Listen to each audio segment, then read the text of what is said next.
Alors ici, nous sommes en forêt domaniale de la Dent du Villard, sur les communes de Courchevel, Beauzelle et du Planay. Donc on est en Tarentaise et donc on est sur une réserve biologique domaniale sur la Dent du Villard. Une réserve biologique, c'est un statut de protection au même titre qu'une réserve naturelle, qu'un parc national. Alors il y a des aspects législatifs qui sont différents, mais ce sont des aires protégées dans lesquelles la gestion se fait différemment, puisqu'on prend d'abord en compte la biodiversité et la protection de l'environnement.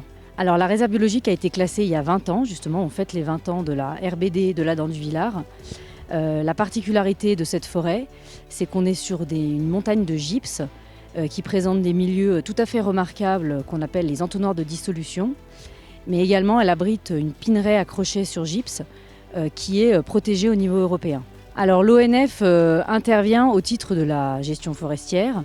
Donc pour la particularité de la réserve, on intervient surtout sur du suivi de milieu, du suivi scientifique, vérifier le bon état de santé de la forêt, des autres milieux qui sont liés à la forêt. On intervient également, puisque on est sur le site de Courchevel, qui est une station très touristique, donc il faut aussi permettre aux gens d'accéder au sommet de la montagne, qui est un point de vue remarquable.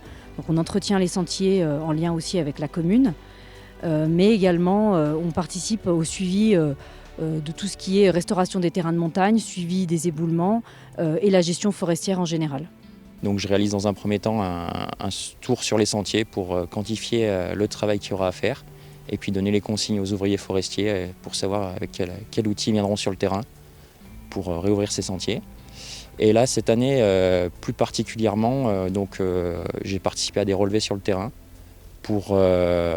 sur des placettes permanentes pour faire un inventaire plus précis des zones qui ont déjà été relevées il y a 20 ans. Donc on prenait le diamètre des arbres, l'essence des arbres et les différentes caractéristiques techniques des arbres. Donc s'il y avait des trous pour des oiseaux, s'il y avait des branches cassées, des arbres morts et tout ça. Donc les moyens pour se déplacer, c'est à pied, du fait de la topographie du milieu. Et après, c'était donc des outils forestiers avec le compas forestier qui est un pied à coulisse pour prendre le diamètre des arbres. Et après, des boussoles, une boussole pour prendre la direction des arbres, pardon. Et puis le téléphone portable pour se déplacer sur le terrain et avoir des points GPS. Après avoir fait toutes les placettes, on peut dire déjà que l'état sanitaire du peuplement n'est pas catastrophique. Il est même plutôt bon pour le contexte local. Donc aujourd'hui, c'est plutôt positif.